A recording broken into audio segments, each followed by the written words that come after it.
Hello my dear students, എല്ലാവർക്കും പുതിയ ഒരു വീഡിയോയിലേക്ക് സ്വാഗതം. ഇന്ന് നമ്മൾ ഡിസ്കസ് ചെയ്യാൻ പോകുന്നത് CA ഇന്റർ സെപ്റ്റംബർ 2025 എക്സാമിനേഷൻ എഴുതാൻ പ്ലാൻ ചെയ്യുന്നവരാണെങ്കിൽ ഒരു 4 സ്റ്റെപ്സ് നിങ്ങൾ അറിഞ്ഞിരിക്കണം. അപ്പോൾ ഈ സ്റ്റെപ്പിലൂടെ കടന്ന് പോവുകയാണെങ്കിൽ നിങ്ങൾക്ക് കുറച്ചും കൂടെ നല്ല രീതിയിൽ പ്രിപ്പയർ ചെയ്യാൻ വേണ്ടിയും അതേ രീതിയിൽ തന്നെ എക്സാമിനേഷൻ നല്ല രീതിയിൽ എഴുതാനും നിങ്ങൾക്ക് പറ്റുന്നതാണ്. അപ്പോൾ നമുക്ക് സമയം കളയാതെ നമുക്ക് ഈ 4 സ്റ്റെപ്പ് ഡിസ്കസ് ചെയ്യാം. ഒന്നാമത്തെ കാര്യം എന്ന് പറഞ്ഞിട്ടുണ്ടെങ്കിൽ മെജോറിറ്റി സ്റ്റുഡൻസിൽ കണ്ട ഒരു കാര്യമാണ്, റിപ്പീറ്റഡ്ലി ഇവർ എക്സാമിനേഷൻ എഴുതിയിട്ടും പാസ്സാകാത്തതിന് കാരണം എന്ന് പറഞ്ഞിട്ടുണ്ടെങ്കിൽ ഒന്നാമത്തെ കാര്യം എന്ന് പറഞ്ഞിട്ടുണ്ടെങ്കിൽ ദാറ്റ് ഈസ് എല്ലാ കൺസെപ്റ്റും അറിയാത്തതിനൊരു പ്രശ്നമാണ്. അതായത് ലാക്ക് ഓഫ് കൺസെപ്റ്റ് ക്ലാരിറ്റി എന്ന് പറയും. അതായത് നമ്മൾ കുറച്ച് ചുമ്മാ വായിച്ചു വിട്ടിട്ട് അല്ലെങ്കിൽ നമ്മൾ ക്ലാസ്സിൽ അറ്റൻഡ് ചെയ്തവരായിരിക്കാം, അപ്പോൾ നമ്മൾ പല കാരണം കൊണ്ട് ആബ്സെന്റ് ആയവരായിരിക്കും, നമ്മൾ കൃത്യമായിട്ട് തന്നെ ആ കോൺസെപ്റ്റ് ക്ലിയർ ചെയ്യാത്തതായിട്ടുണ്ടെങ്കിൽ. ഇപ്പോൾ കാരണം നമുക്കറിയാം CAയുടെ എക്സാമിനേഷൻ ഓരോരോ പോയിന്റ്, ഇപ്പോൾ for example especially if I am talking about law paper എന്ന് പറഞ്ഞിട്ടുണ്ടെങ്കിൽ ഏത് ഭാഗത്തു നിന്ന് ക്വസ്റ്റ്യൻ ചോദിക്കും നമുക്ക് പറയാൻ പറ്റില്ല. വെയിറ്റേജ് അവർ ഫോളോ ചെയ്യും, പക്ഷേ ചാപ്റ്റർ വൈസ് വെയിറ്റേജ്. ഇപ്പോൾ ലാസ്റ്റ് നമ്മൾ എക്സാമിനേഷൻ നോക്കുകയാണെങ്കിൽ ചാപ്റ്റർ വൈസ് നമുക്ക് വെയിറ്റേജ് ഇല്ല, മോഡ്യൂൾ വൈസ് ആണ് നമുക്ക് വെയിറ്റേജ് നൽകിയിരിക്കുന്നത്. അപ്പോൾ ആ ഒരു കോൺസെപ്റ്റ് മൊഡ്യൂളിൽ ചിലപ്പോൾ നമ്മൾ ലീസ്റ്റ് ഇമ്പോർട്ടൻ്റ് കാണുന്ന സബ്ജക്ട്സ് അല്ലെങ്കിൽ chapters it's not subject, it ഈ ചാപ്റ്റേഴ്സിൽ വളരെ കൃത്യമായിട്ട് തന്നെ ഒരു ഇമ്പോർട്ടൻസ് കൊടുത്തിട്ട് അതിന് കൂടുതൽ നമ്മൾ പ്രതീക്ഷിക്കാത്ത ക്വസ്റ്റ്യൻസ് ഒക്കെ അവിടെ വരും. അപ്പോൾ ആ വരുന്ന ക്വസ്റ്റ്യൻസിന് പല രീതികളുണ്ട്. അപ്പോൾ അത് മനസ്സിലാക്കാൻ നമ്മൾ അതിൻ്റെ ബേസ് നമ്മൾ മനസ്സിലാക്കണം. അതിന് എല്ലാ സബ്ജക്റ്റിൻ്റെയും കൺസെപ്റ്റ് ക്ലിയർ ആണെന്ന് ഉറപ്പ് വരുത്തണം. ഇപ്പോൾ ലോയുടെ ആണെങ്കിൽ ഇപ്പോൾ നമ്മൾ എല്ലാ കൺസെപ്റ്റും ക്ലിയർ ചെയ്തുകൊണ്ട് നമ്മൾ ഫുൾ സ്റ്റഡി മെറ്റീരിയൽ മാത്രം ഫോക്കസ് ചെയ്തിട്ട് നമ്മളതൊരു ഫുള്ളി റെക്കോർഡ് ക്ലാസ്സസ് അവൈലബിൾ ആണ്, നിങ്ങൾക്ക് കോൺടാക്ട് ചെയ്യാവുന്നതാണ്. ഇപ്പോൾ ജസ്റ്റ് നമ്പറിൽ കോൺടാക്ട് ചെയ്ത് കഴിഞ്ഞാൽ അതിൻ്റെ ഡീറ്റെയിൽസ് ഞാൻ അയച്ചു തരാം. ഫുൾ അമെൻമെൻറ്റ് കൂടിയാണ് നമ്മൾ ആ ഒരു ക്ലാസ്സിൽ നമ്മൾ ഡിസ്കസ് ചെയ്യുന്നത്. ഇതാണ് ഒന്നാമത്തെ പോയിന്റ് എന്ന് പറയുന്നത്. രണ്ടാമത്തെ പോയിന്റ് എന്ന് വെച്ചിട്ടുണ്ടെങ്കിൽ ഇപ്പോഴും കൺഫ്യൂഷൻ ഉള്ളൊരു കാര്യമാണ് ടു ഡിസൈഡ് ദ ഗ്രൂപ്പ് എന്ന് പറയുന്നത്. ഇത് രണ്ടാമത്തെ പോയിന്റ് എന്ന് പറയുന്നത് സെലക്റ്റീവ് ആയിരിക്കാം. നിങ്ങൾ ഒന്നാമത്തെ ഗ്രൂപ്പ് ആണെങ്കിലും രണ്ടാമത്തെ ഗ്രൂപ്പ് ആണെങ്കിലും ബോത്ത് ഗ്രൂപ്പ് ആണെങ്കിലും നമുക്കിത് പഠിക്കാനുള്ള സമയമുണ്ടെന്ന് ആദ്യമേ നമ്മൾ നിശ്ചയിക്കണം. ഇപ്പോൾ റിസൾട്ടിന് വേണ്ടി വെയിറ്റ് ചെയ്തിട്ട് അതിന് ശേഷമാണ് എക്സാമിനേഷന് വേണ്ടി പ്രിപ്പയർ ചെയ്യുന്നതെങ്കിൽ നമുക്ക് കുറവ് സമയം മാത്രമേ നമുക്ക് കിട്ടത്തുള്ളൂ.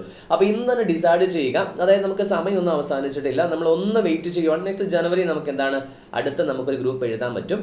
ഞാൻ ഒരു രീതിയിലും ഇത് നിങ്ങളെ ഡീമോട്ടിവേറ്റ് ചെയ്യാൻ വേണ്ടി പറയുന്നതല്ല. ഒരു പ്ലാനിങ്ങിലൂടെ അല്ല നമ്മൾ കടന്നു പോകുന്നതെങ്കിൽ കുറച്ച് ബുദ്ധിമുട്ടാകാനുള്ള ഒരു സാധ്യതയുണ്ട്. അതിനു വേണ്ടിയാണ് ഞാൻ ഈ ഒരു കോൺസെപ്റ്റ് പറയുന്നത്. അപ്പോൾ രണ്ടാമത്തെ പോയിന്റ് മനസ്സിലായെന്ന് വിശ്വസിക്കുന്നു. മൂന്നാമത്തെന്ന് പറഞ്ഞിട്ടുണ്ടെങ്കിൽ വെയിറ്റേജിനെ റെസ്പെക്ട് ചെയ്യുക, അതായത് വിശ്വസിക്കുക. പക്ഷേ ചാപ്റ്റർ വൈസ് നമ്മൾ എല്ലാത്തിനും ഇമ്പോർട്ടൻസ് കൊടുക്കണം. ഇപ്പം നമ്മൾ ലോയുടെ കാര്യം നമ്മൾ പറയാൻ കണ്ടപ്പോൾ ലാസ്റ്റ് ടൈം ഒക്കെ നമുക്ക് ചാർജസിൻ്റെ കാര്യങ്ങൾ അങ്ങനെയൊക്കെ നമുക്ക് കുറച്ചുകൂടെ കൂടുതൽ വന്നു. അപ്പോൾ ഇപ്പോൾ അതർ ലോസിലാണെങ്കിൽ കുറച്ചും കൂടെ കൂടുതൽ നമുക്ക് മാർക്ക് കിട്ടും. പക്ഷേ പഠിക്കാൻ കുറച്ചേ ഉള്ളൂ, മാർക്ക് കിട്ടാൻ കുറച്ച് ബുദ്ധിമുട്ടും ഉണ്ട്. അപ്പോൾ എന്തായാലും വെയിറ്റേജിന് ഫസ്റ്റ് ഇമ്പോർട്ടൻസ് കൊടുക്കുക. എല്ലാ ചാപ്റ്റേഴ്സും പഠിക്കേണ്ടെന്നല്ല പറയുന്നത്, എല്ലാ ചാപ്റ്റേഴ്സിൻ്റെ എല്ലാ കൺസെപ്റ്റും നമ്മൾ അറിഞ്ഞിരിക്കണം. അത് വളരെ ഇമ്പോർട്ടൻ്റ് ആണ്. എസ്പെഷ്യലി നിങ്ങൾ ഈ ലാസ്റ്റ് മിനിറ്റ് റിവിഷന് വേണ്ടി നിങ്ങൾക്ക് ICAയുടെ സാരാംശം എന്ന് പറഞ്ഞൊരു മെറ്റീരിയൽ നിങ്ങൾക്ക് യൂസ് ചെയ്യാൻ പറ്റും. അത് യൂസ് ചെയ്ത് കഴിഞ്ഞാൽ ഓട്ടോമാറ്റിക് എന്ത് സംഭവിക്കും, നിങ്ങൾ കൂടുതലായിട്ട് തന്നെ കുറഞ്ഞ സമയത്തിൽ കവർ ചെയ്യാൻ പറ്റും. അപ്പോൾ അതതായ സബ്ജക്ട്സിൻ്റെ സാരാംശം ICAയുടെ വെബ്സൈറ്റിൽ അവൈലബിൾ ആണ്.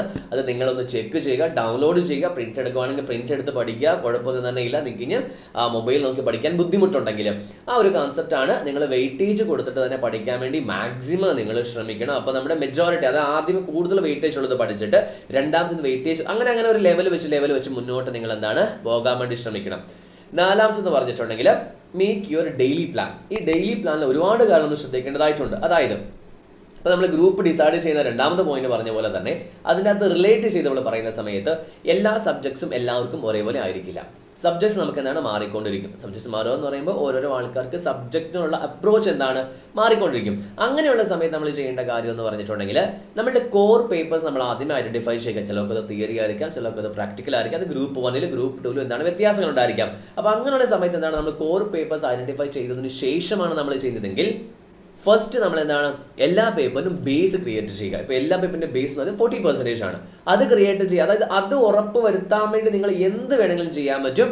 അപ്പോൾ ആ ഡെയിലി പ്ലാൻ ചെയ്യുന്ന സമയത്ത് ഫസ്റ്റ് ഏറ്റവും ഡിഫിക്കൽട്ടായ പേപ്പർ ആദ്യമേ കവർ ചെയ്യാൻ വേണ്ടി ശ്രമിക്കണം. ഇപ്പോൾ ലോയിലൊക്കെ മെജോറിറ്റി സ്റ്റുഡൻസിൻ്റെ മാർക്ക് കുറയാനൊക്കെ കാരണം എന്ന് വെച്ചിട്ടുണ്ടെങ്കിൽ ഡിഫിക്കൽട്ടായത് അവസാനം കൊണ്ടേ വെക്കുമ്പോഴാണ് നമുക്ക് പ്രശ്നം വരുന്നത്. അപ്പോൾ നമ്മൾ ഡെയിലി പ്ലാൻ ആക്കുന്ന സമയത്ത് ഒന്നാമത് ശ്രദ്ധിക്കേണ്ടതെന്ന് പറഞ്ഞിട്ടുണ്ടെങ്കിൽ നമ്മുടെ എല്ലാ സബ്ജക്ട്സും കവർ ആവുന്നുണ്ടെന്ന് ഉറപ്പ് വരുത്തുക.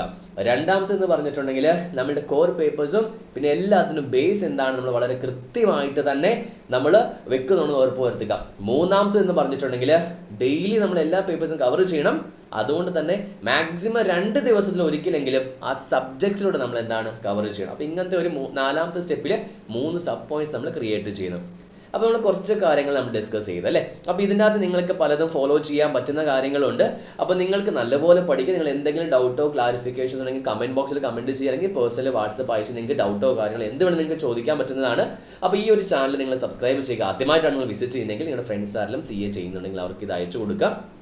നമ്മൾ മാരത്തോണും കാര്യങ്ങളും എല്ലാം നമ്മൾ ഇവിടെ ലോഞ്ച് ചെയ്യുന്നുണ്ട്. നേരത്തെ പറഞ്ഞ പോലെ നമ്മൾ റെക്കോർഡ് ക്ലാസ്സസ് നമ്മൾ അവൈലബിൾ ആണ്. താഴെ കാണുന്ന ഞങ്ങളുടെ മൊബൈൽ നമ്പറിൽ കോൺടാക്ട് ചെയ്യുക.